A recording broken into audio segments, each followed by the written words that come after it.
You've already spent enough years circling around the concept of self-love to varying degrees of successful and unsuccessful application, so why even bother watching this video?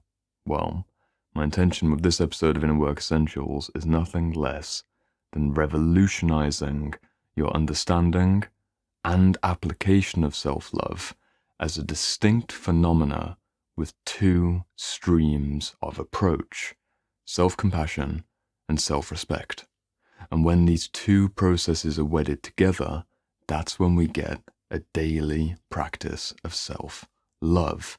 In this episode of Inner Work Essentials, I'm going to be expanding on the concept of self-compassion as the feminine principle, self-respect as the masculine principle, in a way to integrate our masculine and feminine shadows, to reparent ourselves, and to ultimately get to a point of generally centralized, baseline, self-compassionate, self-respectful action, which heals the trauma from the past, grounds us in the present, and moves us towards a future which has less hostility, shadow attacks, and general distaste and discomfort within our internal world.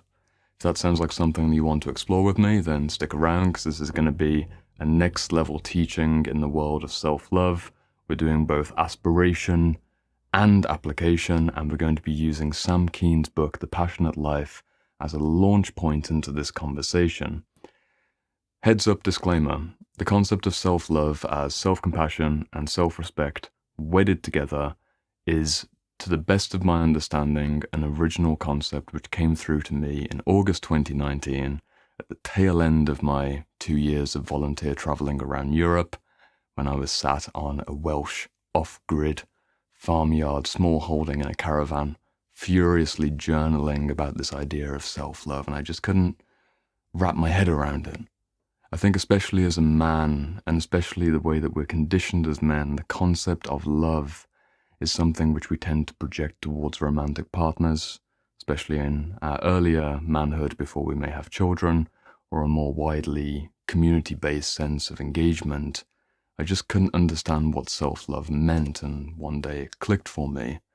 Oh, it's the mother principle and the father principle combined together, depending upon daily shifting context. Because we can't have self-love being synonymous with just self-compassion. This is when we get a weak form of permissive love, which is actually a lack of structure and far too much chaos and moving with the whims of whatever might be felt that day because it's what feels right. That's not self-love. Sometimes you'll see this phrase even become something like self-care, and this is where language gets very tricky, because someone might post on Instagram, it's a self-care Sunday, and the reality is they've laid in bed all day eating ice cream, watching Netflix. Is that self-love? I'm not here to moralize. However, it's definitely not self-respect, because if you did respect yourself, why would you do that as the way of passively trying to restore yourself, rather than an active restoration with higher quality food and water, deeper quality slumber, just taking a really good nap, or maybe going for a nice walk? Some people might even get triggered by that idea, but this is what we're going to unpack in the remainder of the video. I'm going to launch with a quote from Sam Keen, and if you recognize Sam Keen, it's because he's written some very beautiful books in the men's movement in the 1990s. You've got his 1991 classic, Fire in the Belly, and you've also got this wonderful book. This is a fun fact about this guy, Faces of the Enemy, and this is a book about shadow projection and the hostility that we face when we're trying to project our disowned elements into the world. It's a beautiful book about propaganda and warfare, and did you know that Sam Keen not only knows how to make a romantic relationship work, but he's actually at least partially instrumental in the post-Soviet collapse of the Soviet Union talks behind the scenes. I think he met Gorbachev a few times. Interesting history. But that's not self-love. That's just me introducing Sam Keen as someone that you should probably listen to. A few quotes from Sam Keen to kick things off. And this is a second-hand book, and I just want to share this. Got a receipt from 1999 from Indianapolis. I don't know if that came up on the screen, but That's pretty cool. That's why you should buy secondhand books. You get little treats here and there. Anyway, Sam Keen, self-love, self-compassion, self-respect. Let's launch it through into this conversation. Sam Keen says that the quest for a passionate life is inseparable from an intelligent and imaginative discipline of self-love. But what does it mean to love oneself? Long quote here. I'm going to read it in full. He is a beautiful, beautiful writer. Whenever I've recommended this book to a client, they've gotten so much out of it, so I highly recommend you pick it up for yourself and go deeper on your own time. A quote from the book. To love myself is to proclaim that I will live in a democratic rather than a dictatorial relationship to the plurality within. This is referring to the many parts within ourselves, the many conflicts between the opposites, between young parts and old parts, between masculine and feminine parts, between healthy and unhealthy, shadow and light. That's what he's referring to. This is the inner world, the inner conflict, the inner civil war. I will allow all my subpersonalities, contradictory impulses, alien wills, strange desires, forbidden needs, to live together within the commonwealth of my consciousness. Commonwealth of consciousness. Wow. Once my self-image has been shattered, I will always be more than I can know. I will never wholly understand myself. The complexities that have been interwoven to form me are equal to the complexity of being itself. Quote continues in the same vein.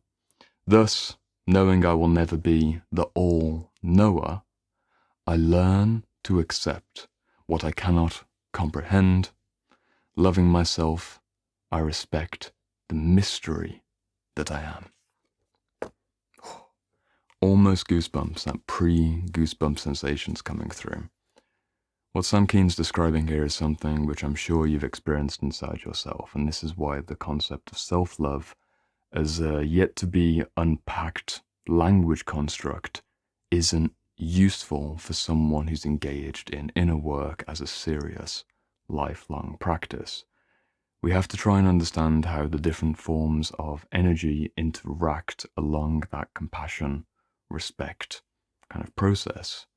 Because if we want to honor the different parts of ourselves, let's say we want to honor an inner child part who doesn't want to go to work, and a striving, ambitious, future version of ourselves that wants to go to work and absolutely crush the competition, or maybe we have an inner child part that wants to go and play that day, and then an older, mature part that wants to sit at home and work alone. How do we resolve those conflicts? How do we not set ourselves up for a compulsive shadow attack, where perhaps something you've seen before, someone might be a workaholic for many years in a row, and then suddenly they do something ridiculous. They blow all their money, they cheat on their wife, they go out and do something which destroys their community because they didn't honor that small voice of the inner child who wanted more play and more connection and more engagement in an everyday sense. Self-love needs to break down into self-compassion and self-respect. This is Reparenting 101, and it's not about your actual mother or your actual father. To integrate the many parts inside of yourself, ideally in a developmental perspective, we would have had children, or when we were children, rather. When we were children, we would have had parents which were healthy enough mirrors, validators, containers, and encouragers to guide our developmental unfolding through the years of especially from about 0 to 10. And yet tragically, very few of us come from healthy families where that was even a possibility. This is a huge problem, especially with fatherless households, which is why self-love tends to shift towards self-compassion as synonym. But even the idea of unconditional love, I don't think it's a useful concept for someone who's experienced childhood trauma. Because how can you possibly know what that is? Actually, I'm going to bring a book out that I read a few days ago. This is a very famous book. There is indeed another bookcase here. The Drama of the Gifted Child by Alice Miller. Very famous book, and she spoke about for a few paragraphs that this idea of unconditional love isn't something to aim towards, because to a degree, that's the love of God or the love of the perfect mother. Very few of us can experience that, and we shouldn't aim for that in our adult life. What we can aim towards is that self-compassion element, again, the feminine part of the self-love combination. If it's not unconditional love, it might be unconditional positive regard, which is Carl Rogers' idea, the psychiatrist from the 1960s, very famous humanist. Unconditional positive regard. I take your needs as my needs. I see and feel and connect with you and your suffering. That's a very motherly, compassionate energy. When it comes to the archetypal inner work, what this might look like on a day-to-day basis is to be in a state of pain. Let's say you're feeling lonely, you haven't hung out with friends, or maybe you haven't got a lover, or just some other situation where you're on your own and you want to be with others, but you can't right now. The unconditional positive regard isn't, if you love yourself, then you'll go out and connect and it's all okay, and this is distorted thinking of maybe someone then gets trapped in like a series of very superficial interactions which fill the void, especially in a dating sense. The unconditional positive regard is, I see your pain and I feel your pain and I witness and validate. But that's not enough on its own. We need that self-respect. We need that fatherly, masculine ability to contain, to hold down boundaries, to hold standards that we aspire towards. Because otherwise, we'll go through life. Excuse me, I've got a delivery. Hiya. Yeah, all good. No worries. Thanks so much. Have a good one, Terry. Cheers.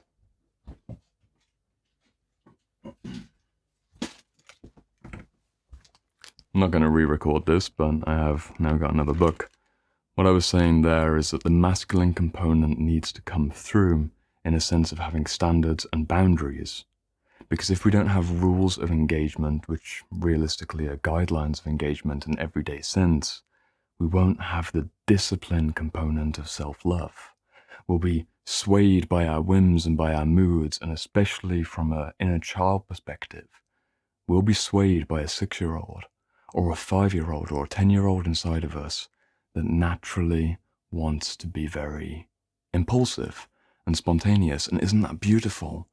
And yet there is a time to play and there is a time to work. And when it comes to honoring our system, the self-respect element is sorely missing in our society. It's almost absent from the conversation because it seems punitive.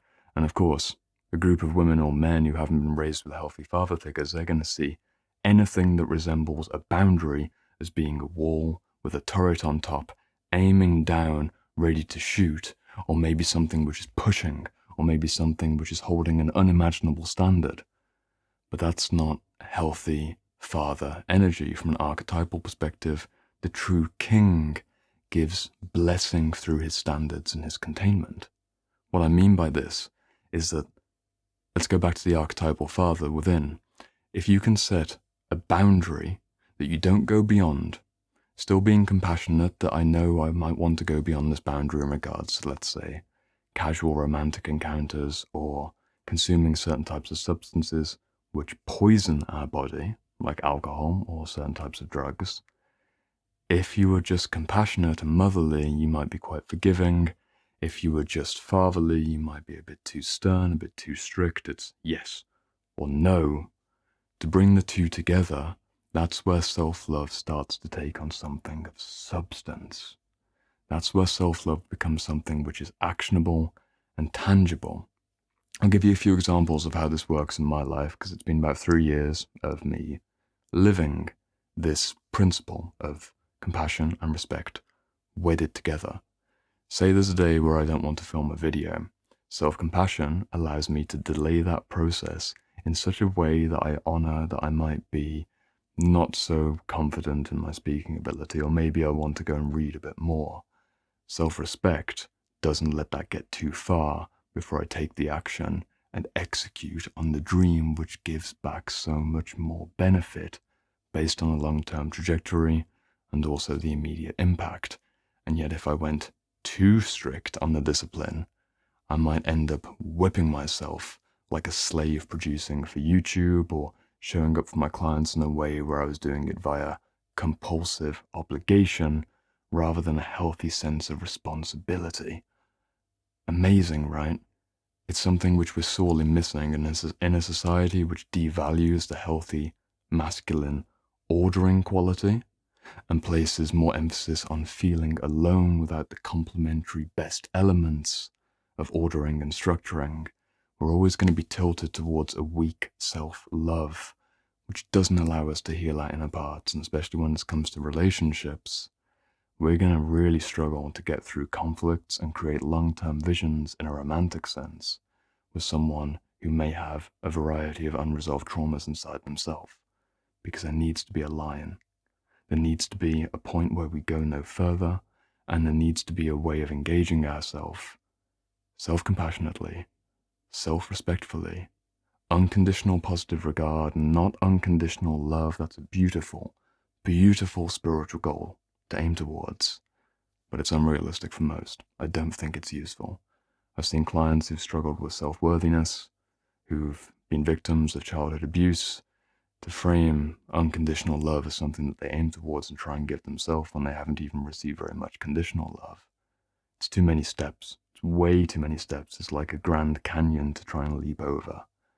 Unconditional positive regard, to wish well for yourself and wish well for others, self-respect of certain actions being limited and off limits, and then still following through on the visions and the dreams which honor your authenticity. Wedding them together is truly the gift that I'm trying to offer to you in this video. Don't aim for unconditional love. Don't aim for a weak version of self-love which has no limits and boundaries and allows for whims to take you wherever you want. And don't necessarily put too much emphasis on doing it all perfectly. 80% good enough for multiple years. That's the sweet spot. If you want to continue this conversation to go towards how to relate this self-love concept to a romantic partner, then join me over on the next episode of Inner Work Essentials, where we're going to be discussing how to heal the rifts in our relationships and how to consciously come together as men and women with much healthier romantic engagement, where our self-love becomes a healthy love for the other. I'll see you over there.